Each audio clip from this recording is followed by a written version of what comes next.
Due to How many? the fact that we have air alerts and the temperature outside, there are lots of actually moments and aspects that affect the lectures. So we have sometimes changes in schedule.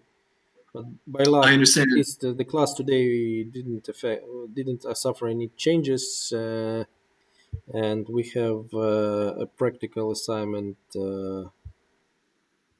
by schedule.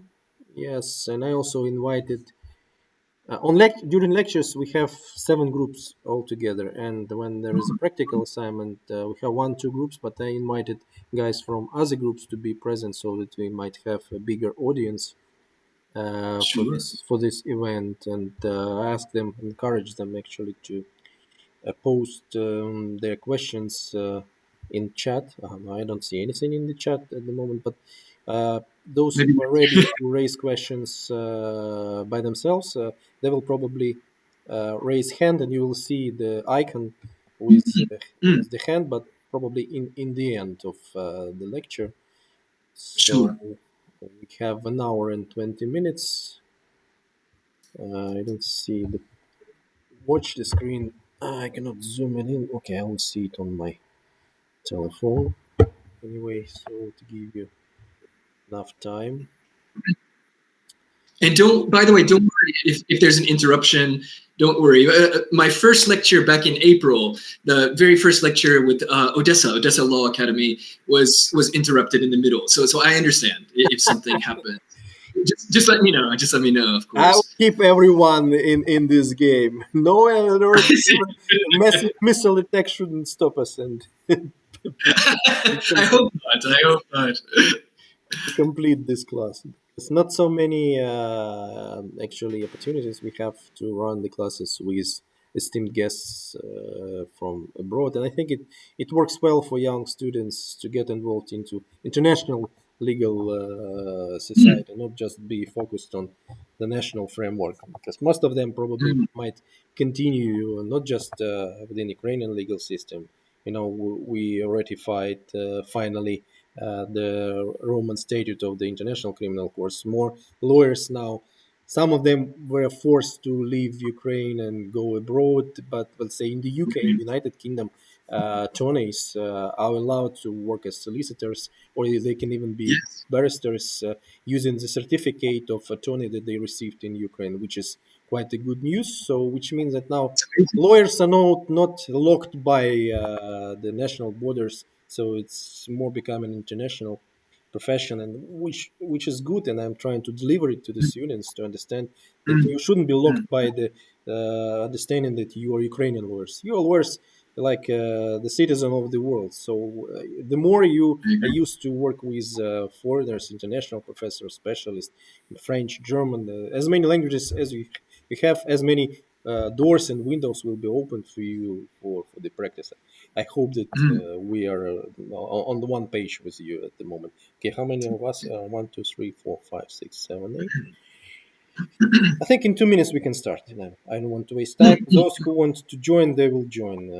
Many students, like maybe in your country, they are master students, but most of them are now an employees and they work in the enterprises, legal firms. So most of them, All right. many of them at least, will be connected from the place in office. So Oh, they, I understand. some of them Right. can get connected a little bit later than, but I don't want to waste your time.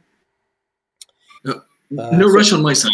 That's okay, fine. I'll make a short introduction of you in English and Ukrainian because not all of our Mm, students are so fluent, easily fluent in English. Uh, Let me thank you. say a couple of words about Gregory first, of course, in English. Uh, my dear students and our esteemed guest, Gregory Ashley is an American lawyer, and he practices law and he practiced law in Boston and New York, and for the past 15 years he has delivered in Japan. He has lived in Japan where he delivered lectures and provided advice to Japanese corporations and law firms. In addition, Gregory contributes to projects for the Japan International Cooperation Agency, Japan's primary vehicle for delivering financial infrastructural assistance to developing nations. We are also still developing nation. I mean, Ukraine. Also, Gregory Ashley has transitioned into academia in recent years, and now he serves as a specially appointed professor of law at Rikyo, right? Sounds Yes, Rikyo. Rikyo Yes. University in Tokyo, and he teaches corporate governance to global business students at Chu University in Tokyo. Uh, Шановні студенти, now in Ukrainian, буквально два слова про нашого гостьового професора, пана Грегорі Ешлі. Він американський юрист, який практикував у Бостоні. Це чудове місто. Як і Нью-Йорк, це фактично центр фінансових і юридичних компаній. 15 років він живе в Японії, де надає консультації та читає лекції японським корпораціям, медичним фірмам. Крім того, пан Ешлі бере участь у проєктах Японської агенції міжнародного співробітництва, що є основним механізмом Японії для надання фінансової та інфраструктурної допомоги країнам, що розвиваються, зокрема Україні. І останніми роками він перейшов до нашого з вами академічного наукового викладацького середовища і наразі працює спеціально запрошеним професором права в університеті Рікі в Токіо. Він також викладає корпоративне управління студентам в сфері глобального бізнесу в університеті Чу Токіо. By the way, Gregory didn't mention that, but I checked the curriculum, and as I know, Gregory holds also classes on legal writing. Am I right, Gregory? Yes, Okay, indeed. Yeah. So I pass the floor to Gregory, and we'll start our meeting. Gregory? Fantastic. Thank you. Thank you. Good afternoon to you in Ukraine. Good evening from Tokyo. It's around 8:53, so almost 9 p.m. in the evening. We just had dinner. I have two young boys, two young kids, both under the age of 4. So I apologize if they interrupt us. They may enter the room this evening, but hopefully we're okay. If my English is too fast, or if something is new to you, very new in terms of vocabulary, please stop me. Just raise your hand, post a question in the chat box, let me know. And probably we will cover some new legal concepts, some new legal terminology, new cases. So with those, if you have thoughts, if you have opinions, if you have questions, feel free. I love interacting. I love talking to students and getting your perspectives. Everyone's ready? I think we're okay? Okay. So let me... Грегорі, a question. питає, чи всі ми готові розпочати? Якщо так, скажіть так, і ми рухаємось. Отже, шановні, сьогодні у нас кримінальна відповідальність юридичних осіб, corporate crime і злочини білих кінців. White collar crimes. Okay, let's start. Excellent. Well, if I may, I'm going to share some slides. I'm going to try to present my slides. Let's see what I can do here. Okay. Oh, is this visible to everyone? Yes, it's visible. It's visible. Okay, you can see this. Okay, so as noted, we're going to talk today about criminal law, but particularly corporate criminal law. Pardon me if you can hear my children screaming in the background. We're going to talk about corporate criminal law, sometimes called white collar crime. And I put this image on the very first slide of an oil spill, right? This is obviously an environmental disaster, an environmental crisis. And I wonder what you think. And don't answer this. The first case I'm going to present today is a bit of a surprise. This one I didn't give you a preview of. But I wonder if you can imagine the link between an oil spill and corporate criminal law. Just think about that. Because there are obvious links that we're going to explore together using a case, a very, very famous case. And if I may, let me scroll down to the next slide. So the question on the front, the first slide is, corporate criminal law, what's the connection? White collar crime, what's the connection? Is it connected? And my answer on the second slide is yes. Yes, indeed. Oil disaster, oil spill. You will note in a few moments on the bottom right, you'll see an oil rig, an actual kind of constructed entity, constructed item to go into the ocean, right, and dig up, find oil. It exploded, and the corporation behind this was held criminally liable. Criminally liable. We're going to find out more about that. Okay. Now, with that said, let me first just quickly show you where I'm working, what I do, just to put sort of an image in your mind. The upper left, Rikyo University. This is my main university here. I'm in the legal department. I teach everything from civil procedure to Anglo-American law and legal history to legal writing. Chuo University on the bottom right, where I really focus on corporate governance for the business, international business department. After things settle down and life returns to normal for you, please come visit. I would love to show you around. And in reverse as well, I would love to visit you, if I may. I would love to visit your campus and to meet you in person sometime.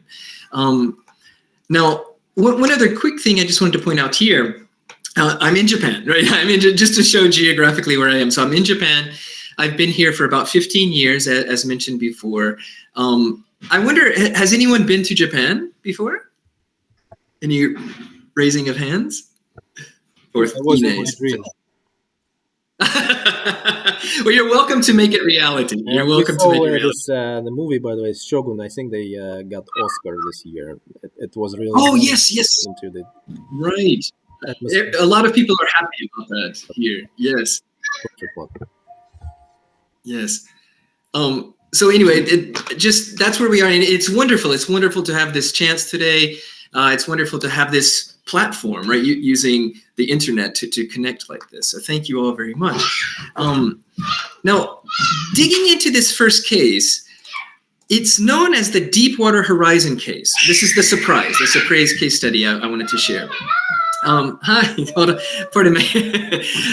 And Deepwater Horizon, this occurred in the Gulf of Mexico. I circled it in purple there. The Gulf of Mexico, between Mexico and the United States. And this is the oil rig pictured before the explosion. And let me scroll down to the next one. The details of what happened. So 14 years ago, the 20th of April, 2010, an explosion on the oil rig occurred. A fire broke out. Instantly, 11 workers were killed, and an oil leak started. So oil was spewing out, coming out in huge volumes. And it took 87 days, you can see at the bottom left, 87 days to finally close off this leak. 15th of July, 2010. Now you can imagine, and BP, by the way, BP, British Petroleum, was the company that owned and operated this oil rig. Some of you may know this company. It's one of the big oil and gas energy fossil fuel companies in the world today. So 87 days. And to visualize this even more, to make it real, right? These are the 11 people who died. So the 11 men, and they died the day of the explosion. So they died instantly. And this is quite shocking. So this was broadcast basically live, 24 hours on the internet back in 2010, on some TV channels, news channels, would show this underwater, the oil coming out. Every day people were watching this. I know some of you are probably quite young, 14 years ago, but this was big news. Globally, people were watching this oil disaster unfold. Many attempts to stop this failed again and again and again. But this is what it looked like for 87 days. A little scientific data here. This is just the actual geography of the spill. You can see it was a little close to the southern states in America, but the oil spread very quickly down toward Cuba on the bottom right, getting toward the Bahamas on the right, further right, in Mexico on the bottom left. And a little bit more just here to show the reality. Marine life, right, sea life, was obviously affected. It's hard to see, a little old image here, but all of those circles, the orange circles and the red spot is the Deepwater Horizon, but the orange circles and some other highlighted areas were dead animals, right? whales, dolphins, etc., that were found shortly after the disaster. So marine life was obviously impacted. It was not only the Gulf of Mexico. It was not only America, Cuba, Mexico. This is quite scientific, but some particles, very dense levels, so pretty compacted high levels of oil spread all the way over to Africa, right? The currents of the Atlantic Ocean took them all the way to Africa, down to South America, touching on Brazil, down to Argentina. It was a disaster, a true disaster, environmental disaster. Okay, so tying this into the business case and the legal scenario, the legal situation, you can see on the left side a bit of a business scenario, a business impact. The share price, the stock price of BP, publicly traded company, crashed, right? Immediately crashed. So financial impact, that happens. That always happens after a disaster. In today's world, we see this with data leaks or cases of AI, perhaps discrimination. Stock goes down with technology. This is just a reminder of the environmental impact on companies, stock prices. But for our purposes, legal purposes, you'll see at the top, November 12th, a criminal case was settled. So settled out of court. It took about 2 years, but there were criminal charges that we'll talk about soon, brought against BP executives, BP leaders. At the bottom, December 2012, another yellow arrow, a class action was settled. So this was a private action, a civil action. Shareholders specifically sued. They lost a lot of money. They sued. And this was also settled out of court. BP decided to pay rather than fight in court. Now, we're going to talk about the criminal case a little more, but can I just pause for a second? Do you have any questions? Is everything pretty clear so far with this background? My English is okay? Too fast? Колеги, більш-менш розуміло, про яку справу зараз йдеться мова? Absolutely normal. Так, зрозуміло. Yes. Okay, sounds good. So let's get into the details a little bit. So you can see here that U.S. Department of Justice. So the main ministry, the main regulator charged with justice, carrying out justice, criminal punishment, criminal enforcement in the United States, they investigated BP. And they brought charges, they brought criminal charges. And this is the press release. And you can see the title there, BP, the company basically, BP agrees to plead guilty to felony manslaughter, environmental crimes, and obstruction of justice, obstruction of U.S. Congress, the political body, surrounding this disaster, this Deepwater Horizon incident.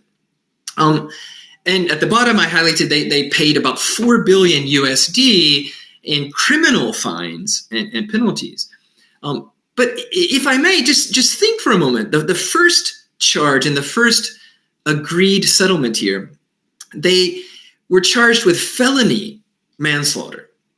Now, so I don't know if you're familiar with these sorts of charges, but it's different from murder. It's different from murder, but manslaughter involves the death of a human being for other reasons. We'll talk about those reasons, but it's not an intentional murder. But still, the company was charged with manslaughter, which is usually a charge that goes against a common human criminal, just a regular criminal who kills someone, and environmental crimes and obstruction. Think to yourself as well, what is obstruction? You may know this. Does anyone want to answer that, by the way? Do you know what obstruction refers to? It's a hard question. Now, think about the investigation. Задає питання, що розуміється під obstruction of justice, тобто що може входити. По-нашому це називається, в принципі, може входити в сферу розділу злочини проти правосуддя.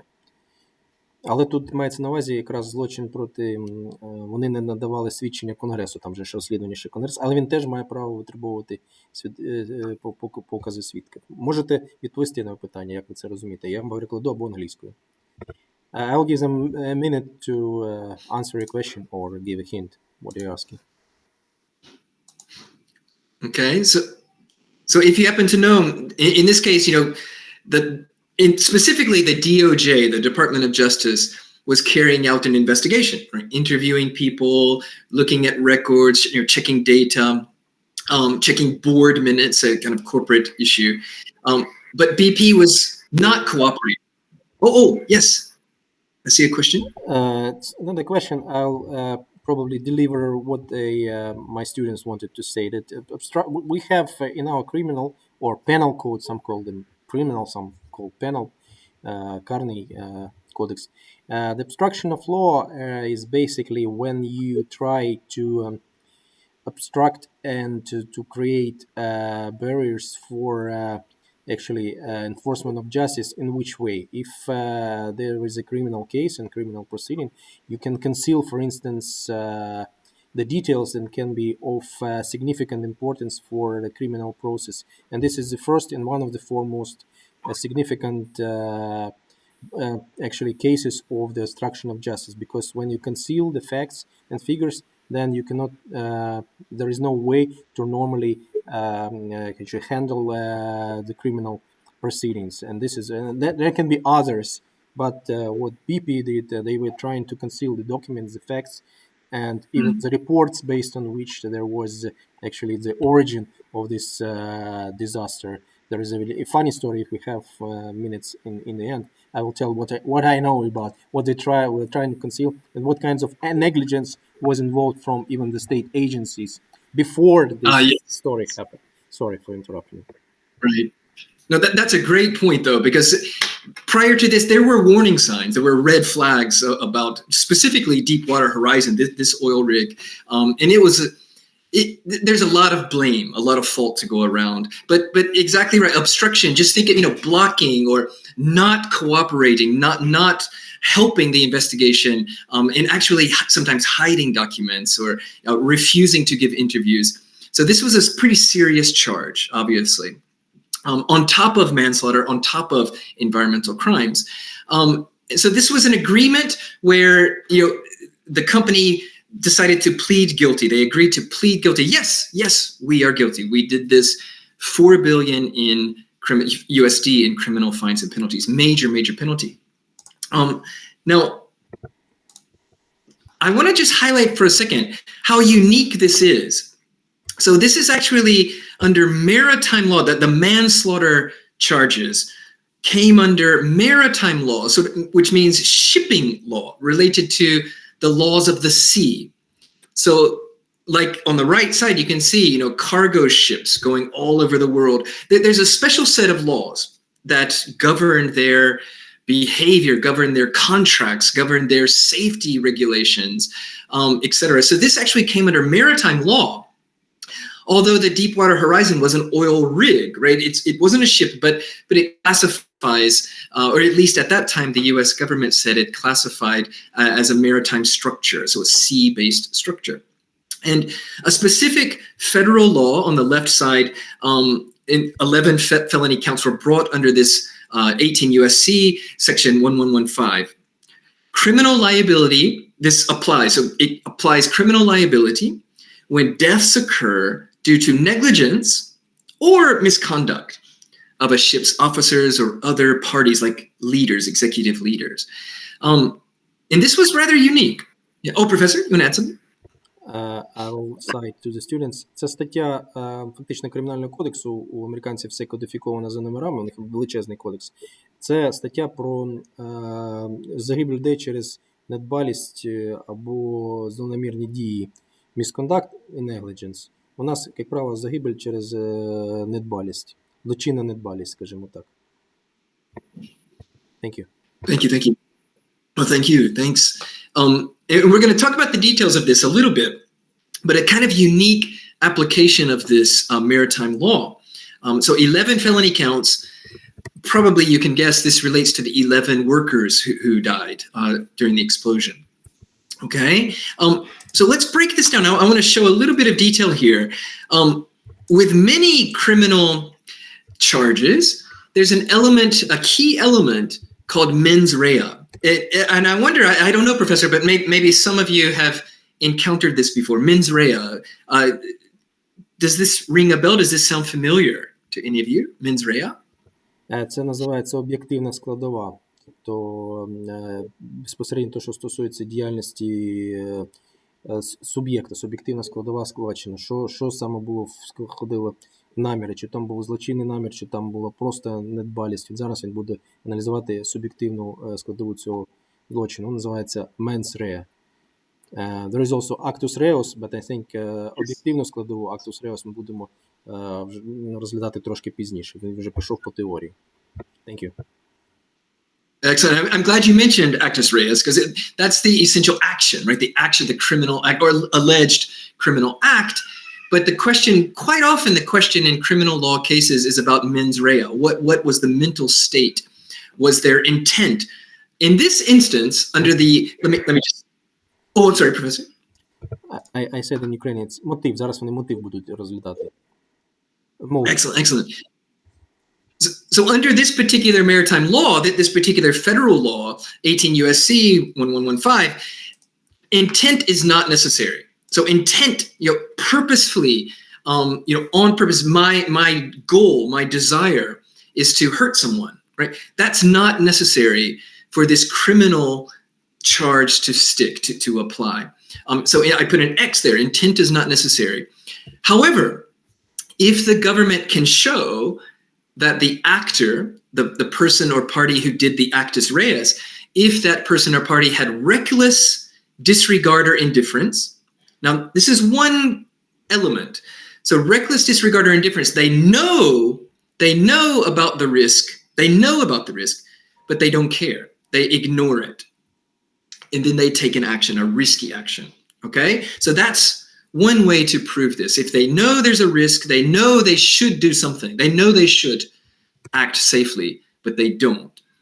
Or gross negligence. So total unawareness of something they should have known. They should have known of the risk or the need for safety, but they didn't know. They didn't take the time to research or think about this.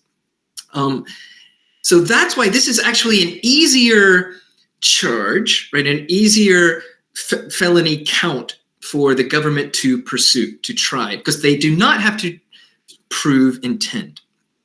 So in the BP case, if I go back to BP for a second, several executives plus the leaders who were in charge of safety, sort of safety and the operation of Deepwater Horizon, a little bit lower than the corporate executives, but people in charge of the Deepwater Horizon, they were personally charged as BP employees. They were charged with manslaughter, not intentionally harming someone, causing death, but through negligence or reckless behavior causing death.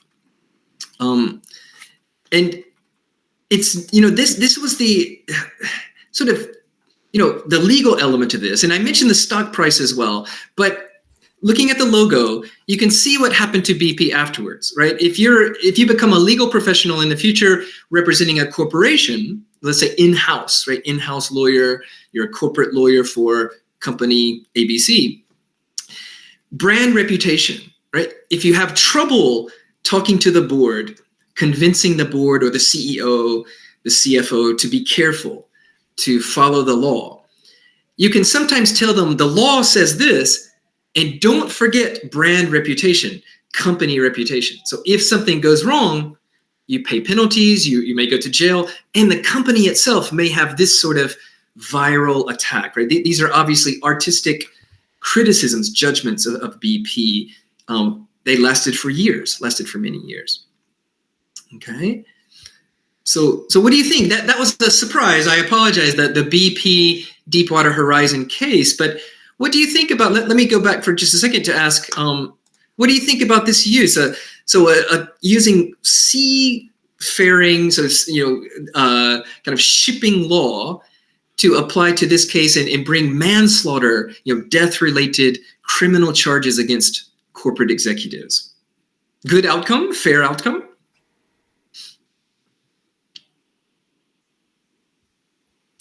Any thoughts? That's a hard question, I know, but any thoughts?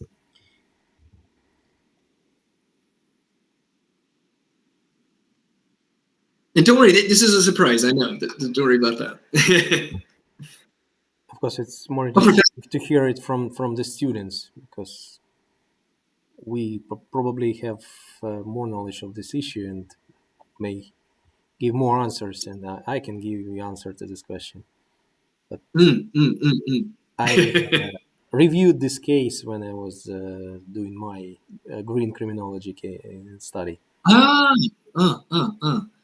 yes. And I usually teach this from corporate governance angle, so the business side of it. So the legal side is very fascinating Well, as this well. case has multifaceted impact on many issues, as corporate finance, corporate governance, of course, the criminal law and environment, and yeah, if you don't mind, my personal view that as soon as your subject is the corporate crime, which involves white collar crime, in terms of criminal responsibility of the company, which is actually no individual responsibility, because the company pays penalty. This is one case, but there are always people behind specific decisions, and there is always one, two, or three person, the board or the CEO, responsible for it. In this case, the people behind the essence and the origins of this disaster, I think they mostly escaped a significant responsibility, criminal responsibility, because the money paid, they will never be able to fix the origins of the behavior which falls behind this specific felony. I agree. It's a huge amount of money, and the criminal charges as well, but still not enough. Still not enough. I mean, the environmental impact, the human life impact, the business impact on businesses that rely on the Gulf of Mexico, for example, or even the Atlantic Ocean. Huge impact. So thank you for explaining. That's just one I wanted to put on the table, to put in your sort of briefcase of knowledge. The BP case, as the professor said, multifaceted. So it's various angles, very fascinating case. So thank you for starting with that. And with that said, why don't we take a step forward? So I'm going to go down here for a moment. So this is the last slide I showed. The brand image, the company image impact, the reputational impact of that. And speaking of reputational impact, this case, and I tried to put a little Ukrainian there. I'm not sure if it's helpful, but Volkswagen, of course, major, one of the one or two top automobile companies in the world, Toyota, Volkswagen, back and forth, 1 and 2.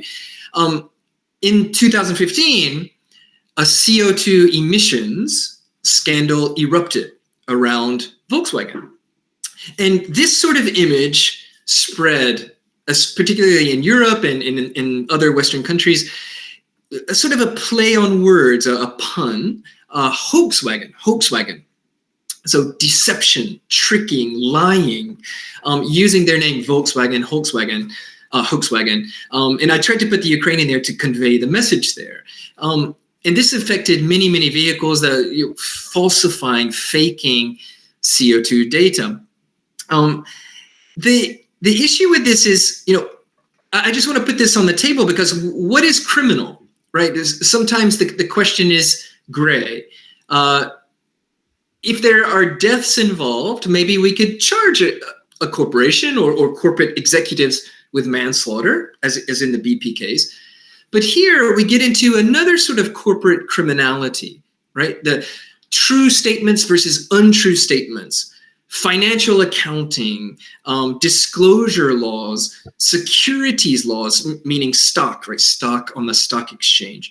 So what a company voices or discloses, puts in the public domain, the public sphere.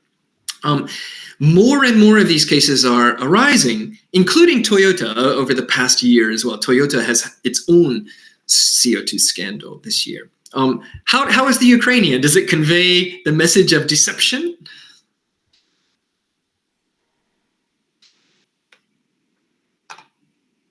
I hope so. I don't know, but hoax means trick or deception in English. So Volkswagen. And I want to continue with this question just for a moment, right? We have clear sort of human-related, for example, death or injury criminal conduct by corporations. We have disclosure issues, securities law, stock-related law, accounting law that could be criminal. But we also have this sort of zone here.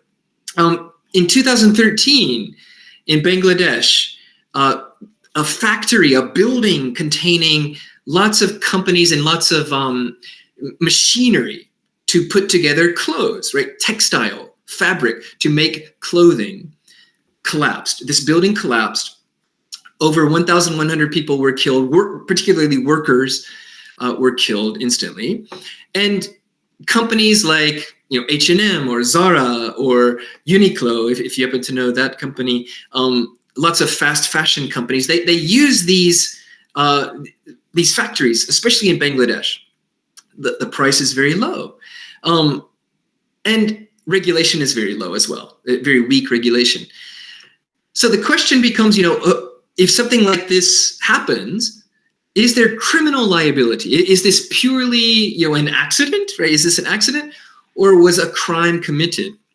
And who or what entities should be criminally liable?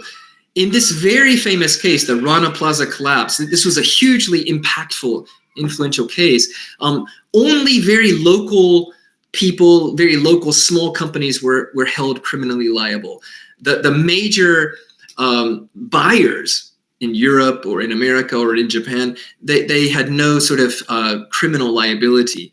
But this is an open question. In Europe, the CSDDD, you may have heard about this, Corporate Sustainability Due Diligence Directive. The CSRD, the Corporate Sustainability Reporting Directive. There's a new pressure on corporations to check their supply chains, right, from top to bottom, all the way to factories in Bangladesh, to check and conduct investigations on their supply chain. In the future, there may be more criminal liability, white-collar crime, if child labor is ignored, for example, or if safety regulations are ignored by Zara, by H&M. So it's just something to watch. I want us to think about the future a little bit. What do you think about this? Should companies like Zara, companies like H&M, like Uniqlo, should they be more should they have more liability for events like this? That they're getting lots of stuff, lots of material from these corporations in their supply chain. Should they have some criminal liability for child labor, let's say overwork, right? Pushing people to work too much, disasters like this, safety disasters. What do you think? Any opinions?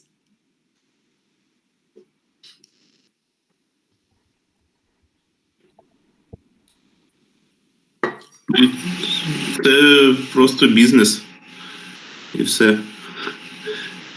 Ну, і це бізнес. It is just business, no offense.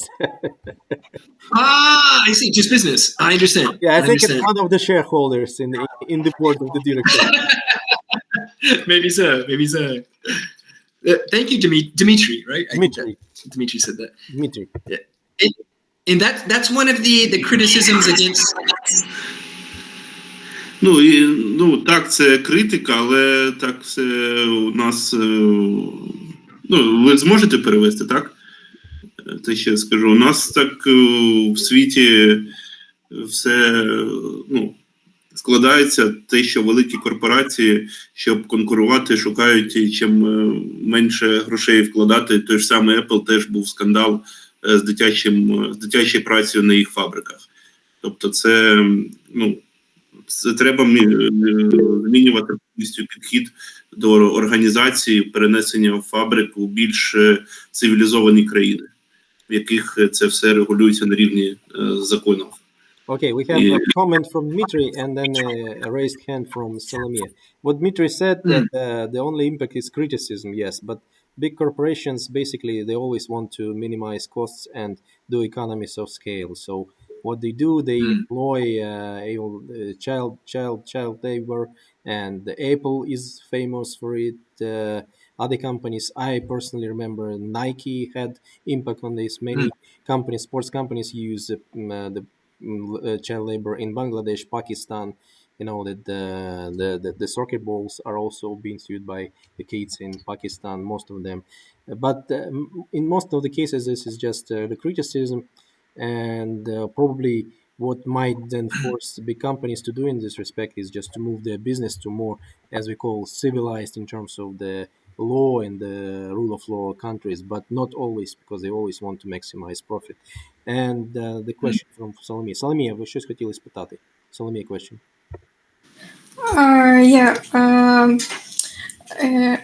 Я хотіла доповнити про відповідальність. She has a couple of words about responsibility, liability. In my opinion, they should bear more responsibility since they are large network companies because have a global trend.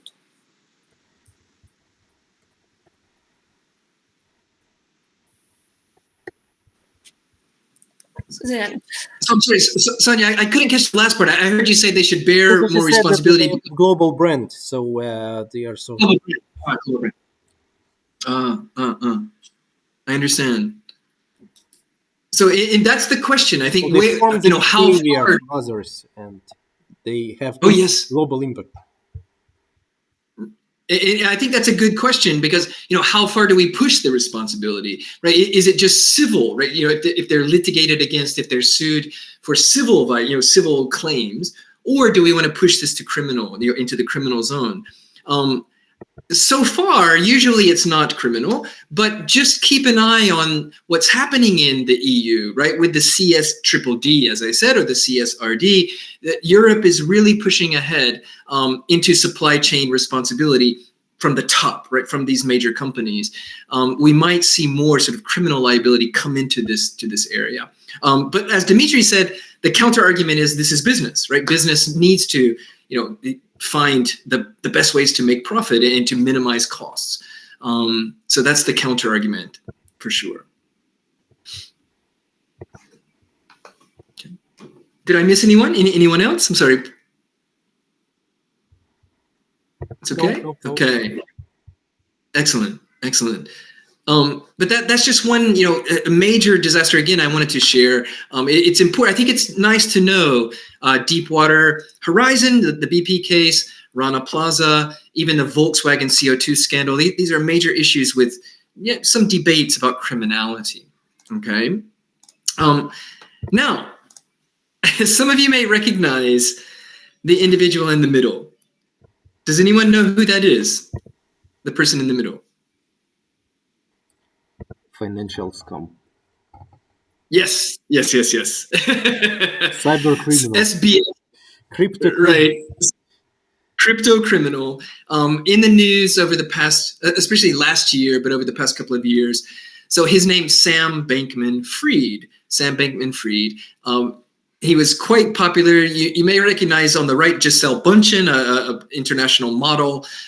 So he was flying high, right? Incredibly wealthy, crypto wealth, and he was connecting with famous people around the world, and he started this company, crypto exchange that you may know, FTX. It's quite intriguing because a lot of my young students here are interested. They have a desire to invest in crypto. They know about Bitcoin, for example. But that area is still emerging, right? It's still developing. And it can lead to problems, perhaps like the FTX scandal. And I just wanted to show him here. He's a very unique figure. He openly said things like this on the right side. I'm in on crypto. So I'm investing in crypto because I want to make the biggest global impact for good. So he had this sort of CSR propaganda, right? Corporate social responsibility, helping the world message. He said this all the time. I'm going to donate and help the world. However, in the background, he was running a scam. I don't know if you've studied this or if you've read the headlines, but he was arrested and prosecuted for various criminal law violations. just to give a little bit of the sort of a taste of the details, here is Le Monde, so the French newspaper. At the very top, the cryptocurrency platforms, exchange. Former CEO faces up to 110 years in prison, so major potential sentencing here. And he was found guilty of fraud, so criminal fraud, corporate fraud. And let me scroll down again here. He went on Twitter at the time. I think it's not, at that time it was still Twitter, now X.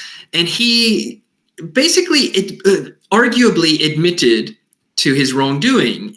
Here was a post, I'm sorry, right? So if he's accused of a crime, to say I'm sorry, a little risky, right? A little risky for him to do that.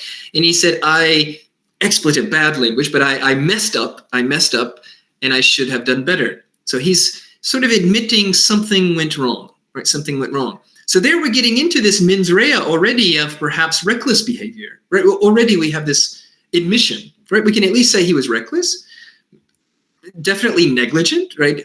So we're getting up to this zone of, is it or was it intentional, right? But I think we can easily prove negligence or recklessness depending on the charge, right? The charge that but intentional fraud, that's what we're looking for here. Okay. Let me scroll down again. Pardon me just a moment. So the United States Department of Justice, once again, so it was incorporated in the United States. They have jurisdiction, they have authority over this case. I just underlined a few things. SBF, Bankman-Fried, repeatedly told his customers and investors and the public that one account, so one set of money that investors put into this crypto exchange was kept separate from a riskier element of his business called Alameda. It was kept separate. So he promised certain division of low risk or no risk from risky. He promised this, externally. Red line again, he repeatedly claimed fair treatment, different treatment. He promised security to some investors, low risk investors. Again, red statement, those statements were false. So we're going back to the idea of financial fraud based on claims, right? What a company founder or executive, what that person is saying publicly, disclosing publicly. And if I can, again, let me just scroll down here. Pardon me, I went too far. This one, I want to highlight the fraudulent. So the fraudulent means to perpetrate, to carry out this fraud. Do any of you know about FTX? Do you know about Sam Bankman-Fried?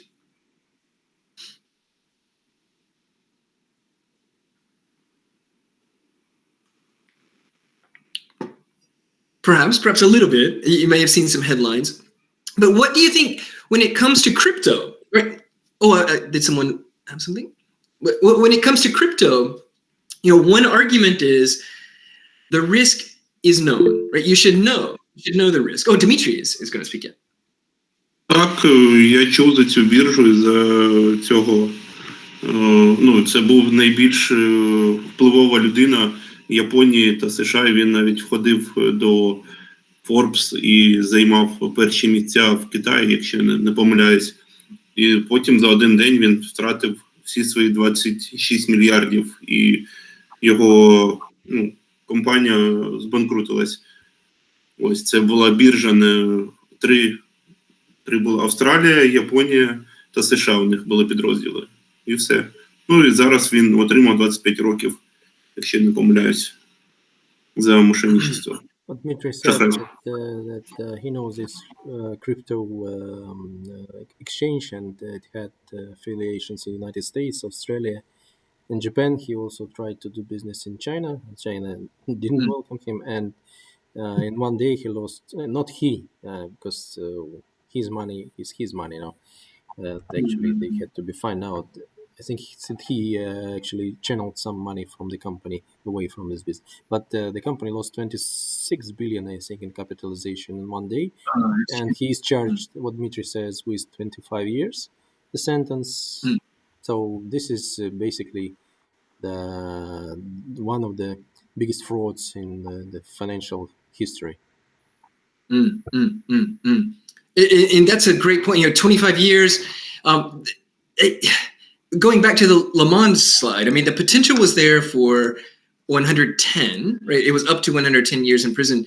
What do you think about that? You know, there are questions when it comes to financial crime, right? Financial fraud, pyramid schemes. You know, these have happened throughout history, but they're repeated. We have this idea, and I'm going to type this if I may. I'm going to put this in the chat box.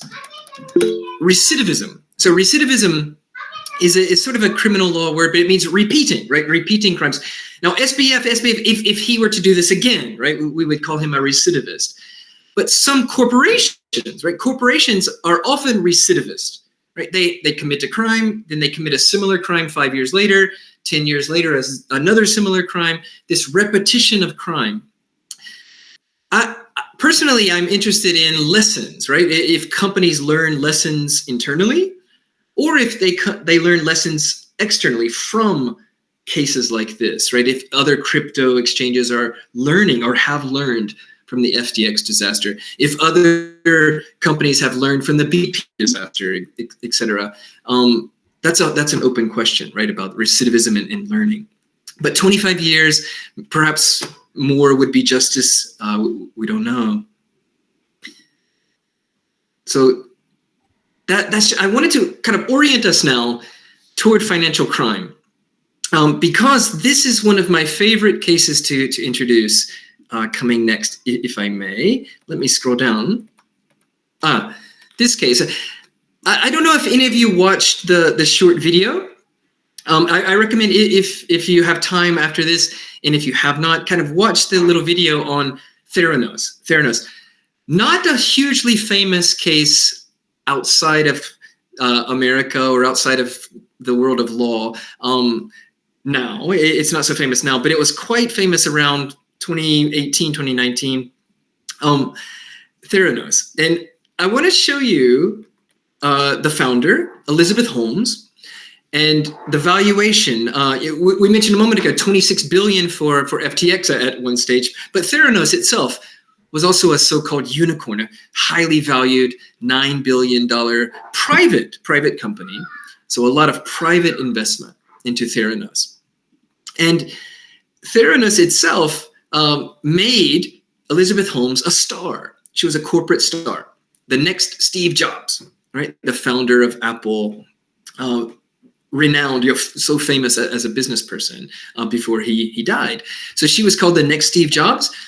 And if you know Steve Jobs, as this image shows, he often wore black turtlenecks, right? He wore this outfit quite often.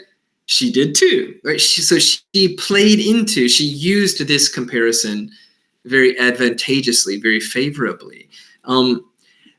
But unfortunately, not like Steve Jobs. And she was, with Jack Ma of Alibaba there, former US President Bill Clinton on the left. So very, very, very famous. Is Trump there also in the crowd?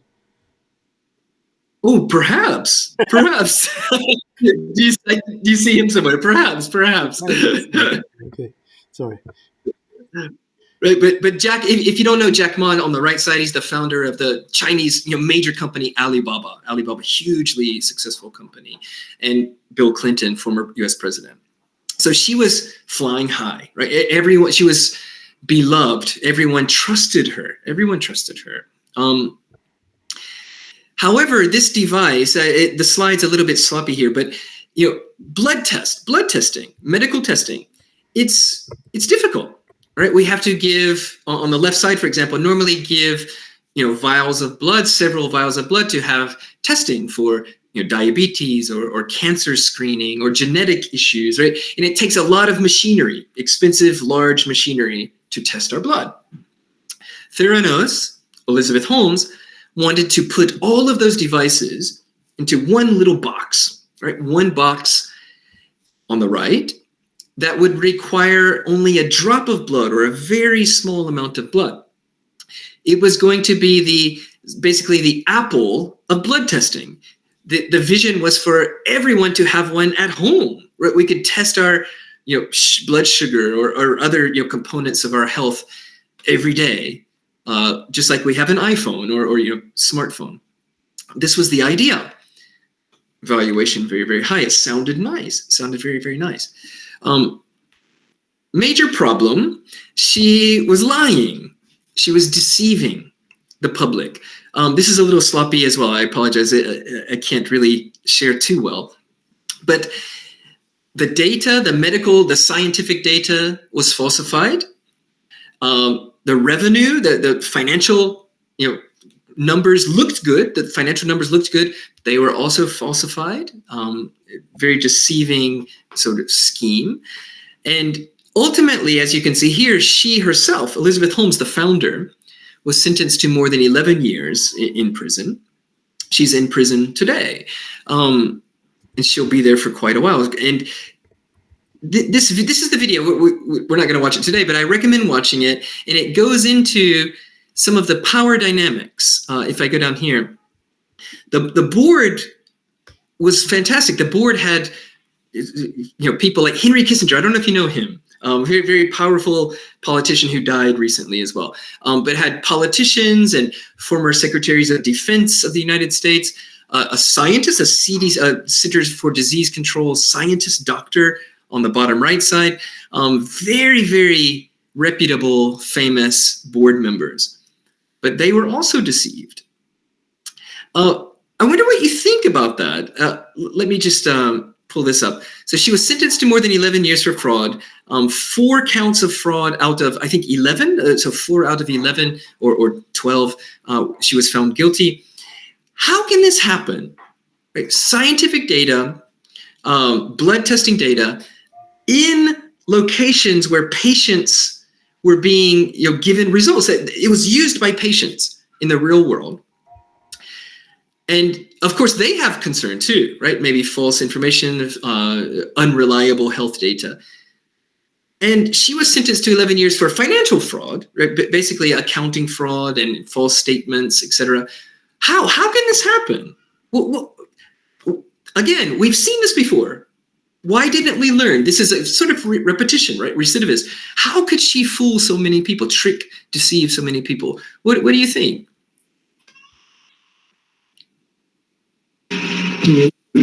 Можна, да, відповісти? Давай. Я би провів аналогію з, десь півроку назад було те ж саме з Pfizer'ом, що їх вакцина не була до кінця досліджена та, на людях використовувалась для людей. І тому це, мені здається, просто банальна череда співпадінь, кому як на удачу. От і все. Тобто вони видавали аналізи, кому допоможе, кому не допоможе. От і все. Це, я так думаю. Вони гралися до того моменту, поки або конкуренти їх таким чином, або якісь були домовленості, і вони не змогли надати акціонерам, я так розумію, це інвестора в них гроші їм давали, і вони не змогли надати ніяку інформацію, тому почалося це розслідування. От і все. I will try to put it into one sentence. Basically, big corporations sometimes can allow themselves to play Russian roulette, especially if they are liable before the shareholders. But however, this sort of recklessness still leads to actually the end of the story when what is concealed becomes public and leads to this sort of disastrous reveals. But big companies sometimes they dare to do such things because of, I could add from myself, it's like common negligence which is overpriced by the benefits, and this is what always work for big corporation. Of course, if it's common negligence, and when it's common, everybody thinks that nobody is personally liable, and they just weigh the benefits with the cost and benefit analysis behind. And there is one more person who raised hand. I think I saw that. Я був. Дозвольте. We have one more person who could comment. Valentin Підгорний. Valentin, давай. Таке от питаннячко. Ну, в принципі, тут і відповідь, Comment і on the питання. Мгм. В принципі, як дана жіночка зуміла, в принципі, нав'язати, що от, там новий Стів Джобс і так далі. От дійсно, це через те, що провела паралелі між вже відомою людиною, якій дуже багато людей довіряють персонально, оскільки, в принципі, людина дуже класний маркетолог. Людина вміє себе правильно показати. Через це вона вибудувала свою стратегію, що от на асоціаціях з людиною, які довіряють, їй почали довіряти. Це те, що от я пам'ятаю по цій історії, бо колись за неї читав. І, в принципі, по медицині. Як взагалі так виходить, що допускаються от вакцини і от такі от ситуації, в принципі, якщо Всесвітня організація охорони здоров'я ж існує? Чи просто велика кількість грошей, кому треба, і можна все, що взагалі завгодно? I'll translate and then pass the question. What Valentin said that this particular business lady used quite famous and technically executed a trick with using publicity and celebrities and leaders of public opinion to create a sort of a hype, which then drives chain reaction, which then raises actually financial results. So it's good marketing, and I think that she might probably had a degree in business administration. There are actually lots of, as you call them, unicorn companies, so which start with an idea and then they use hype and celebrities to raise more money, and then finally you figure out that actually this is a bubble. But this is what Valentin said, and he also asked the question how this could happen given that there is a World Health Organization. I'm not quite sure that we should mention World Health Organization in this case because it's the jurisdiction of the United States. But given the parallel to COVID and vaccines that I'm still not sure that what was actually injected to many of us.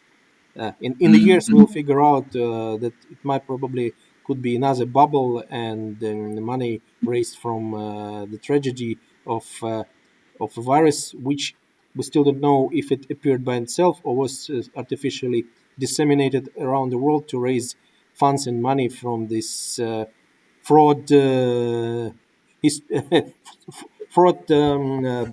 devastating situation with the COVID and the virus across the world. So probably this is also fraudulent business activity, and how World Health Organization could actually work in this case to prevent this sort of stories. Those are interesting questions. Domestically in the United States, the FDA, the Food and Drug Administration, would, right, the FDA, so that they're in charge of monitoring food safety and drug, medicine safety. Right, exactly. Similar to the WHO, but just domestically in the United States. So they dropped the ball. They did not really, find this at all. They didn't find it at all until it was revealed publicly. So I agree. There are some parallels. There's some similar open questions to be determined when it comes to Pfizer or Moderna, other companies that profited hugely from the pandemic. We'll see in the next few years. And I tried to show. I hope you can see this. This was the hype, the momentum behind Theranos. You can see she actually dropped out of Stanford University. She left Stanford University to found this company. And early stage, she was getting a little bit of support, investment through 2010, 2011. Then some positive business results were coming in, partnerships, positive news, and it jumped way up to unicorn status. Unicorn meaning very rare territory, valuation territory, very high. And then the media started asking questions. The WSJ, Wall Street Journal, the Wall Street Journal investigated, found problems, and crashed, right? The company crashed, lawsuits piled up, as mentioned there, and she is now in prison for 11 years. So but we've seen this before. We've seen hype, we've seen deception and crash. So that's why I go back to this sort of recidivist idea, or companies trying again, right? They're pushing the envelope. They're trying something risky again and again, sometimes lying, perhaps often lying to get to this status. But anyway, Theranos, very, very intriguing case. Oh, I think there's another hand raised. Владислав, у вас ще запитання? Питання? Чи просто... Так, у мене є одне запитання, хотів поцікавитись думкою професора. Що? Можу, в принципі, на англійській, щоб йому було так краще. My question is, how do you think an official should be punished if the punishment is assigned by his colleague? As a rule, they know each other.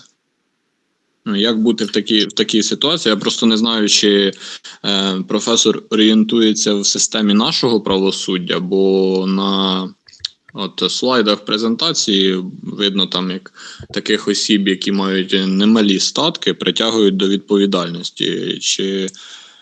Чи орієнтується професор, що в нас таких осіб зазвичай не притягують до відповідальності? So I just want to make sure I understood exactly. You said how can they sort of operate ethically or be monitored properly if they're being monitored or checked by colleagues? Is that right? Він питає, чи вони... А якщо можна допомогти в перекладі? Тоді давайте мені ще стисло задайте питання, бо багато нагоріло, я йому перекладам так, I'm sorry, I think you're on mute. Ви тоді ще раз мені коротко задайте питання, я йому перекладу так, щоб він це зрозумів. Питання полягало в тому, чи як на думку професора притягнути до відповідальності посадову особу, яку буде притягувати до відповідальності там суддя, чи керівник, при тому, що вони можуть бути знайомі і також можуть мати вплив один на одного в подальшому. Зрозумів. The question was that sometimes the person who is charged with this sort of felony, financial fraud, this sort of cases, if it has some links which are not official to the judge who is actually supposed to lead the trial. There are cases when there are links of friendship or business links between these people and the judges, and how in the US or in your jurisdiction they handle the situation, if it happens to be, or to avoid this sort of situation, because in this case I think it's quite hard to actually finish the proceeding and make the person liable for this sort of fraud. Well, it's an interesting question. It does happen. It does have some. Oh, I'm sorry, pardon me? Yeah, there is a hint of the conflict of interests. Right, exactly. And it happens officially, formally, a judge or an arbitrator or whoever is supposed to recuse himself or herself, right? Recusal, meaning stepping down, right? Saying, I cannot hear this case, I cannot decide this case. They should, ethically, they should say, I have a conflict of interest. I cannot fairly decide this case. But many times this recusal does not happen. There are some connections, perhaps friendships or investment connections, some sign of conflicts of interest, and recusal does not occur. Unfortunately, I mean, you may classify that as a type of corruption. Right? It depends on your viewpoint. Or, some judges would say, well, yes, I'm invested in this corporation, but I'm a judge, right? I can divorce myself. I can separate my personal private life, even my personal private connections or philosophies, whatever it might be. And in the courtroom, I can decide based on the law and the facts. That's debatable. I think there's an argument about that. But some people may say there's corruption for sure. Владислав, did you understand, or shall I just... Чи повинен я вам пояснити трошки, що він відповів? Ви зрозуміли? Ну, я тільки так дуже коротко зрозумів. Якщо можна більш ширше, було б зрозуміло. Three words. I would say three words. Перший випадок, якщо суддя береже свою честь і гідність, то краще, якщо він розуміє, що щось може вплинути на винесення їм рішення, то краще йому взяти самовідвід, по-перше. Другий варіант, якщо будуть винайдені зв'язки між ними через родичів, якийсь конфлікт інтересів, який впливав на рішення суддю, то зрозуміло, що тут буде справа корупції.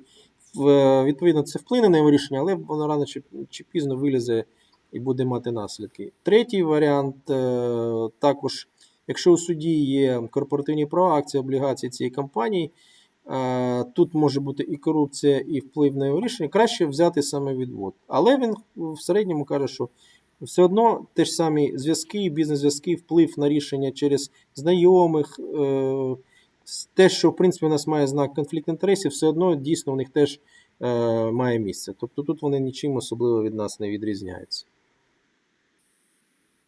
Єдине, я можу спитати, чому тоді все ж таки такі рішення приймаються, бо у нас таких рішень не приймається, так? Що впливає на справедливий суд, так? Ну так, але ж ми ж знаємо, що по нормах законодавства, якщо суддя заявляє самовідвід, вибирають нового, да, і по суті їх не так багато, вони можуть просто закінчитися, тоді справу передадуть до іншого. Не закінчиться, судді в них багато. What Vladislav also said, that if every next lawyer has stocks of the company, the recursion might not take effect because there will just not be enough judges to do a recursion every time. But yeah, if it's a company like Apple, I think in this case it might be. And the second one, still he has a question, if there could be links and the conflict of interest that might affect on the judge and he might make a decision not to actually bring a liability, a criminal liability against the person. What then forces and actually what are the mechanisms that allow such, let's say, big businessmen and businesswomen involved into this fraud still bring them to justice and make them liable, even if they have lots of tricks and ways to escape this sort of liability? That's a great question. If, let's imagine, well, I think I would divide that. If there's a criminal case or a criminal litigation from the prosecutor, from the state government or national government, versus civil litigation. Or civil litigation, there's a lot of flexibility, right? A plaintiff, a shareholder plaintiff, a victim, a consumer victim, a user or shopper, consumer victim, they can bring suit. For example, in the United States, they can bring suit at the state level, at the federal, national level. They can choose different jurisdictions, different venues, different courts. So they can go around that. There's good strategy for civil litigation to find the proper court, even against Apple. But criminal, it can be harder. That can be harder. If it's a U.S. state, for example, with a state attorney general, the state, representing itself through its attorney general, fighting a corporation, sometimes the courts are limited. The judges could be more limited. But sometimes they are taken out of state court and they're prosecuted at the federal level. If there's a clear conflict, a clear problem, the state may go out of that. They may kind of go up to the federal level. And in that instance, I would argue there's less corruption at the federal level. The judges are under more scrutiny. There's a bigger spotlight on the federal level judges. There's still corruption. There's still conflict of interest, but the chances are a little bit lower.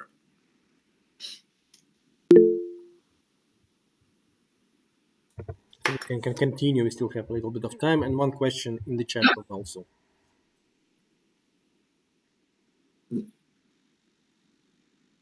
Oh, Dmitry, did you want to add something?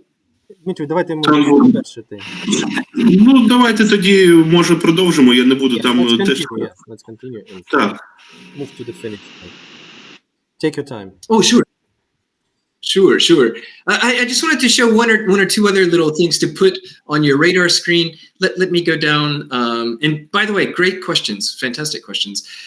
This is one that we don't have a lot of time today, but I want to just briefly introduce the case of Enron. Enron, which is fundamental case. If you're dealing with North American lawyers particularly, they will all know this case of Enron. I highlighted here, let me go down a little bit. I tried to give an example here that the company, for example, it looked really, really good on paper. The company had a nice deal with Blockbuster, a US company, similar to, I think, VHS in Ukraine. I think some of you may remember this company. I tried to research a little bit. So the old style DVD rental, video rental, VHS style rental company, they had this great deal on paper, the company did. One slide back from that, if I may, they were hiding their debt, so accounting burdens, very financial burdens. They were hiding their debt in a Cayman Island paper company, so a special purpose entity, SPE. They were hiding some debt. They were pulling forward revenue, so recognizing revenue from this time period in this time period. So they were accounting fraud, essentially accounting fraud. Doing this. So debt was being hidden, future income, future money was being shown today on the accounting books, on the financial books. And this was a case called Enron. Major company. It was I think it was let me go back a couple of slides. The seventh, at the very top here, the seventh most valuable company in the United States. So you can imagine how significant this company was back in the late 1990s, early 2000s. Number 7 in the United States, hugely powerful company, but built on accounting fraud, called Enron. It totally crashed, right? You can see it crashed, and criminal liability flowed from this. The acting CEO on the left side and the founder, the chairperson of the board, they were found guilty. Major findings of fraud and conspiracy. One thing I wanted to note, though, on the left side, you'll see the CFO, the chief financial officer of Enron. He cooperated with prosecutors and received a lighter sentence. So he was sentenced to 6 years in prison. The others, like the CEO, 24 years. Another person here also cooperated 5.5 years. But how common is it in Ukraine, for example, for cooperation to receive leniency, to use this word leniency, so lesser punishment? So in this case, cooperation with the investigators, with the prosecutors, you get a lower sentence, a better punishment. How common is that in Ukraine? I'm just curious. This instrument is quite new for Ukraine. Well, it doesn't mean that it just was discovered this year, but the problem is that there is a mechanism, an agreement, and the cooperation with the prosecution that allows you to actually to be charged the minimum possible by the prosecution. But there is one first thing: it's still ineffective in terms of the big corruption stories. So far, I don't remember a single big corruption story where actually the person was declared guilty. Not yet in the country with such a corruption. Probably this is because it's still in court. Not quite sure. But there are much smaller cases. There are huge numbers of smaller cases where the amount is $1,000, 250, 300. In these cases, of course, the prosecution, for the statistical purposes, let's say, gives a proposal to the person which is charged to actually sign this sort of agreement. And in small cases, yes, it works. But these are small cases, and unfortunately, they are not a sample or an example for big cases to show that someone can be fined liable, sign an agreement, and can charge finally for the corruption case and use this agreement to have a smaller charge, but still come to the agreement with the prosecution. But to say how it's actually popular in Ukraine, not yet, only in small cases. And sometimes the judge can actually not approve this agreement, which also sometimes happens in the criminal proceedings, based on his or her understanding of the rule of law. say, well, I don't agree. This person should be guilty. Here is the punishment, much harder than what was supposed to be if they signed an agreement with the prosecution. I think we can. That's what. Yeah. Oh, I'm sorry. After you. Pardon me. And after you. Sorry. Oh no, I was just going to say that's one of the. There are many takeaways from Enron. I first of all, I just want to introduce this. If you haven't studied it before, your Western colleagues, particularly American colleagues of my generation, will definitely know this case. So it's a good conversation sort of topic. But that element, that sub element, the minor element of agreement, right? If you agree to help the prosecution. Quite often in the U.S. and now spreading across many European jurisdictions as well, this will lead to leniency, so lighter punishment, lower punishment. And on top of that, whistleblowing. So whistleblowing now, it's a related topic, but if you blow the whistle, if you're an internal insider, a corporate employee. Викривачів, які дозволяють розкрити ці злочини. Sorry, I'm explaining who is whistleblower. Oh, that's great. I'm glad. So if you see misconduct, and you blow the whistle outside, now the Department of Justice in the United States, some other European jurisdictions, they're starting to pay you money. They're starting to pay rewards from a percentage of the financial penalty that your corporation, if guilty, if they pay a penalty, you as a whistleblower will get paid. You will make money from blowing the whistle. So it's an interesting sort of evolution in criminal corporate law. Я хочу сказати, у нас воно вже є в законодавстві, що інститут викривачів дозволяє тим, хто інформує про злочин, який в інший спосіб був викритий, отримують відсоток від суми збитків чи шкоди, яка потім визнана судом. Це спосіб викривання злочину. У нас воно є, в принципі, особливо в корупційному criminal правопорушення. Yes, in our corruption criminal proceedings, we also have this sort of subject called whistleblower. If they report on a specific corruption case, then and if the amount is above a certain minimum limit, then they finally get percentage in a reward for this sort of reporting. And we have questions in the chat room. Gregory, if after you finish, we can go on with the questions. Я думаю, що 5 хвилин ми спокійно можемо писати. I think in 5-10 minutes we can do more if you don't mind. This is not Sure. I just wanted to introduce that quickly, and there's a little bit of my bad Ukrainian. I just wanted to put there as well. But I recommend this movie. It's an actual movie, Hollywood movie called The Smartest Guys in the Room. It's a great look at the Enron case. And it hasn't stopped. This was early 2000s, about 22 years ago, but it still continues. Again, recidivist repetition, copycat crimes. In recent years, this was 2023, 2022.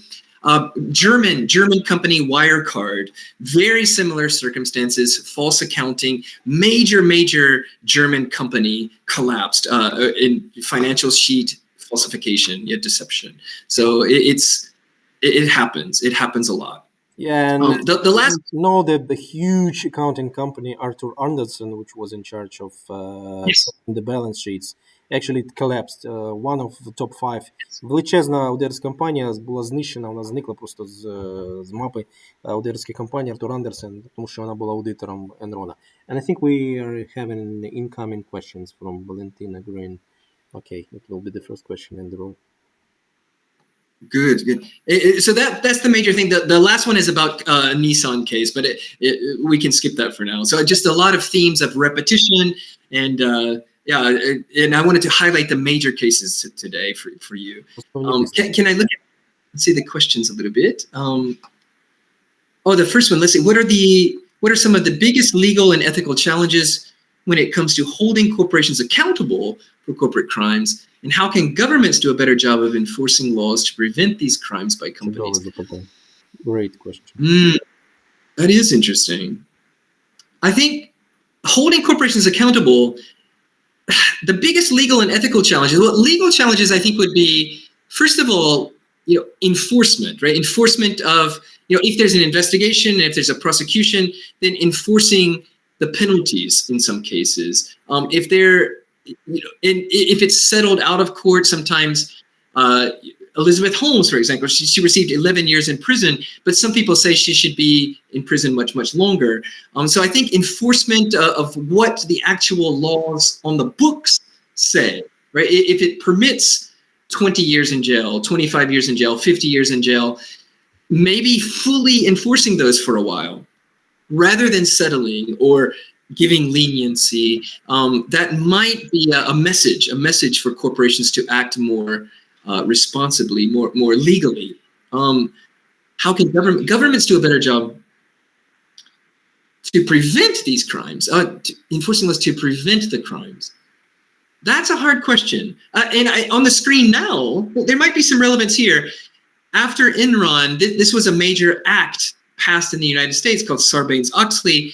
So it requires more transparency. So requiring more honest disclosures from corporations, right? Putting their financials honestly under the spotlight. That might do it, but it's still not working very well. I think perhaps incentivizing whistleblowing, right? Having more avenues for whistleblowing, insider leakage of information to governments. This might be a good thing. The United States Department of Justice has just started doing this, just started paying a lot of money more publicly. So there might be more enforcement from tips, basically tips or hints from inside organizations that might prevent some crimes. Prevention is very hard. Prevention is very, very hard. Any thoughts, Professor? What do you think about that prevention element? You answered the first part of the question of Valentina, and I also were listening to you and thinking on the second part. How can governments do better job of enforcing laws to prevent these crimes by companies? Unfortunately, when I look at this Sarbanes-Oxley Act, as on any other, or lots of acts actually in anti-monopoly law, in most of the cases, the government is actually lagging behind in terms of what happens, and what they do basically, then they collect the law enforcement practice, learn on some on the tragedies of people who lost their money on stocks, and just then create a law to prevent what you call the recidivism of these cases. However, actually learning from the mistakes is not the best way to prevent further crimes. I think how governments could do better is by using the tools, because they're most powerful. By Max Weber, they have the monopoly to enforce, and as soon as they have the monopoly, they have the source of information what others don't have. So how do the better job is, of course, to use the resources. And now they have an AI, for instance, artificial intelligence. And the artificial intelligence, one of the powerful tools is you can use AI to actually make the forecast, to predict. The day when the government will be able to predict based on the current trends what kind of crime might happen, and you already see it may happen in the future by passing the laws that can be not the lagging law but the leading law, this will be the day when the government become more effective in serving the people, and this will be the day when the usual prevention of crime will be witnessed by United States, Ukraine, or any other person who lives in the civil society and democratic states and relies on the rule of law. It's an intriguing part. I think especially, predictive analytics, or using algorithms to predict crime in the formation of legislation, right? Laws. The big debate, like under the EU AI Act, for example, the big debate is predicting who will actually violate laws, and that's very much an ethical question. Saying this person or this company, AI is indicating, giving us a red flag as a future violator, right? A future criminal. That's a very deep question, and the AI Act is somewhat already addressing that. But a different point, Professor. I agree with you. I think legislation, crafting laws with a predictive nature, right? That's worthwhile. I think it is worthwhile. Or at least you can put it into place in the forms of the policies that might at least lead the company on the track, which will not allow them to get involved into the real crime. but not just watch behind. Oh, okay, there was a crime. Now we have to pass the law. Oh, Right. years. Right. People Right. lost billions of dollars, and someone probably dropped from the city tower and smashed on the cities of the New York street. Right.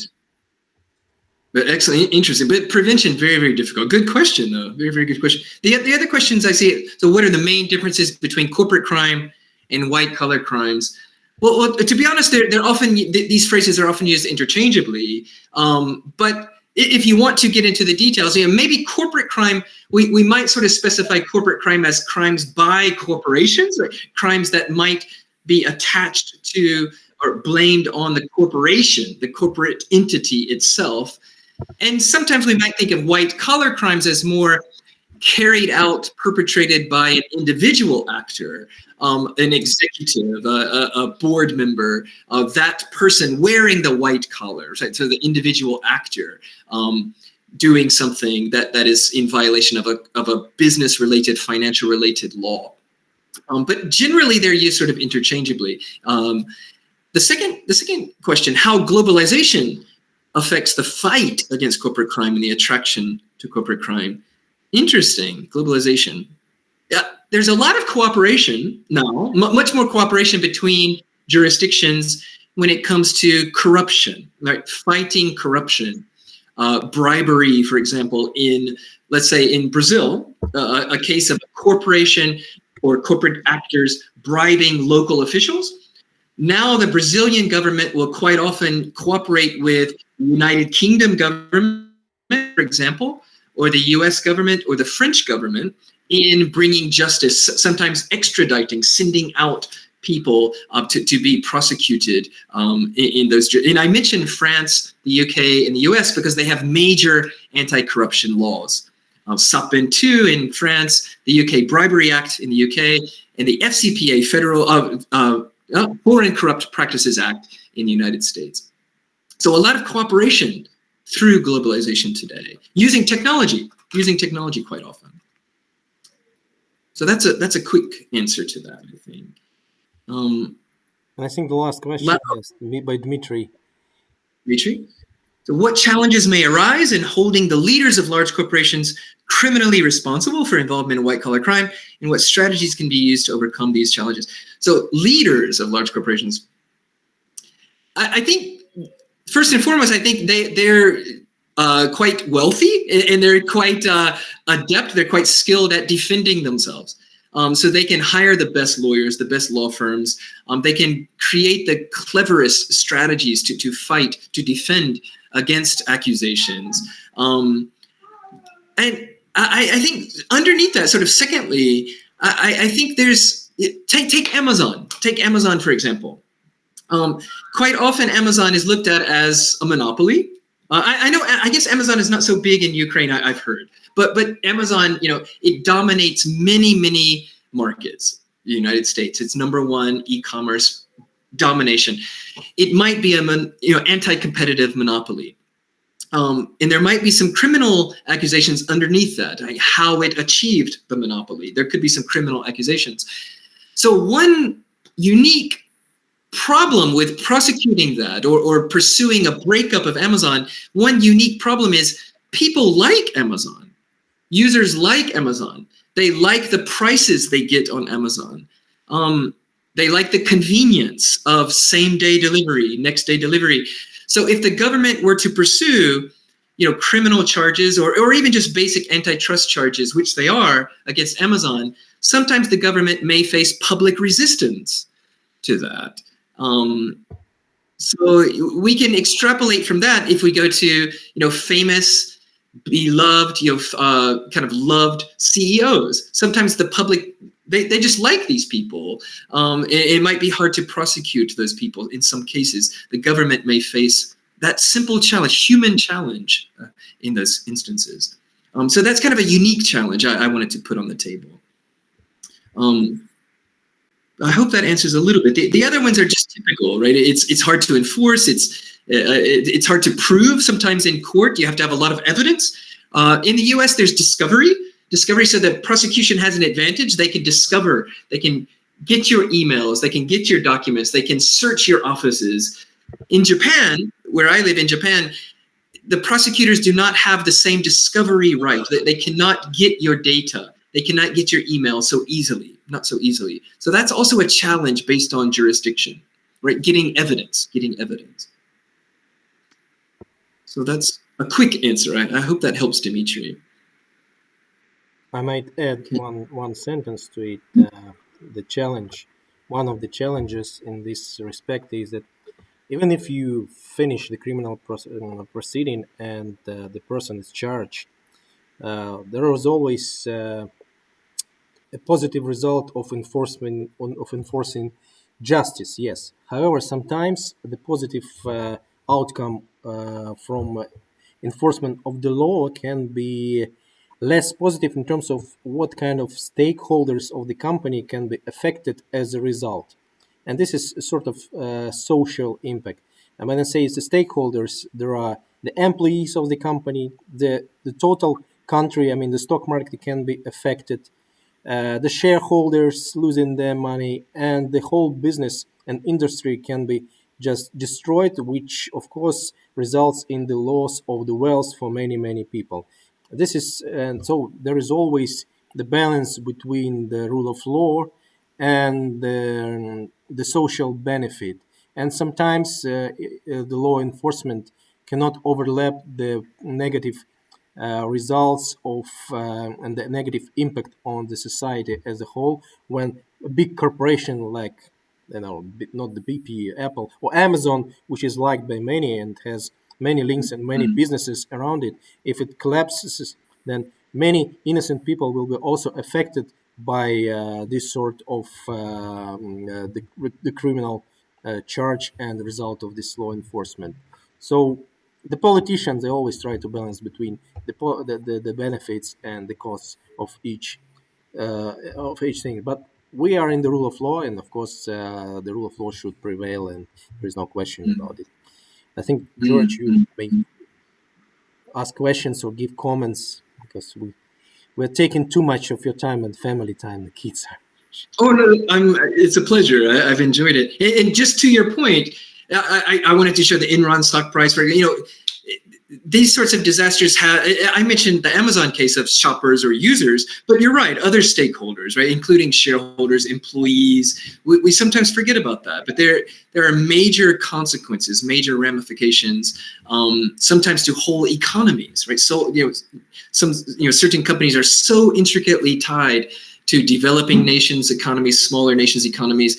If they were to be built on fraud and exposed and prosecuted, that could have a major impact on GDP, on lifestyle, socioeconomic impacts across the board. So these are complicated issues, very complicated.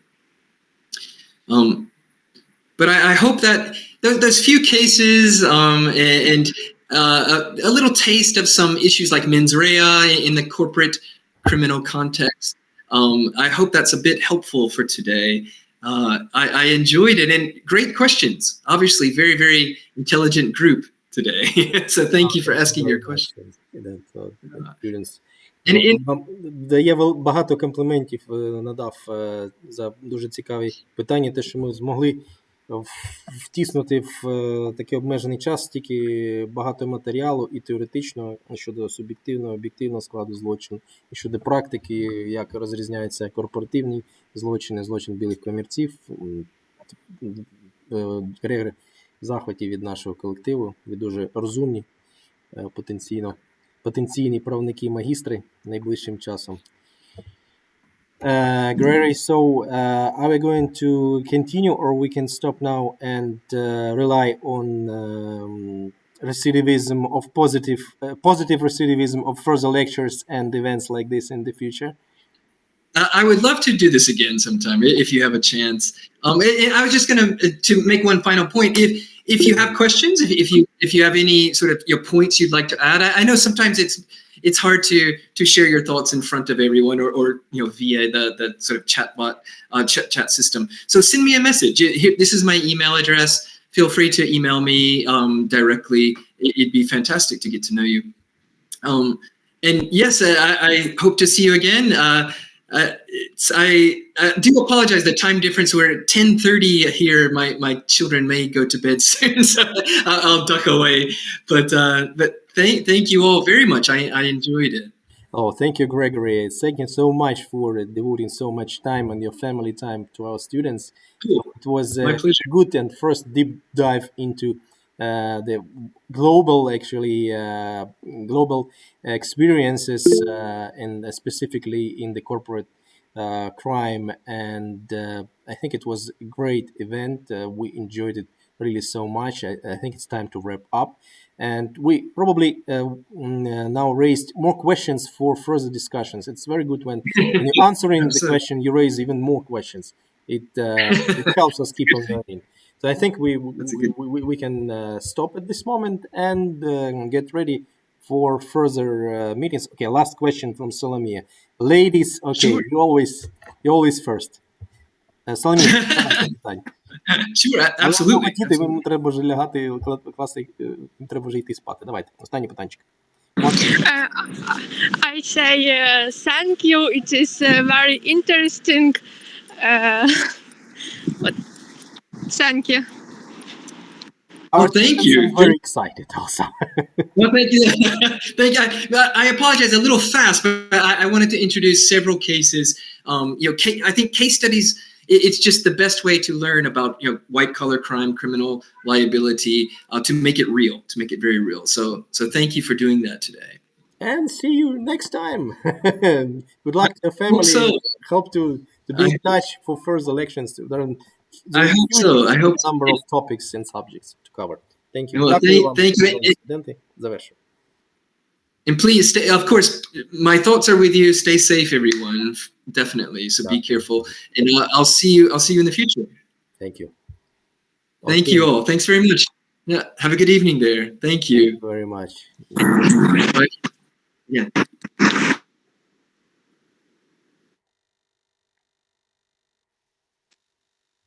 Ну що, шановні колеги, тоді, з вашого дозволу, я буду теж закривати цю сесію. Сподіваюсь, вам сподобалось. Як ви?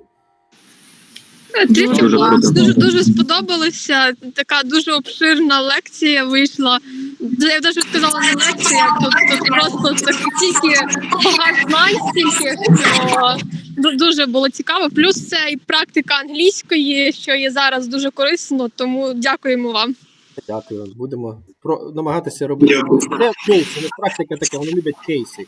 Тобто розглядати конкретні ситуації і застосовувати теоретичні і практичні навички для того, щоб розв'язувати. Дякую всім.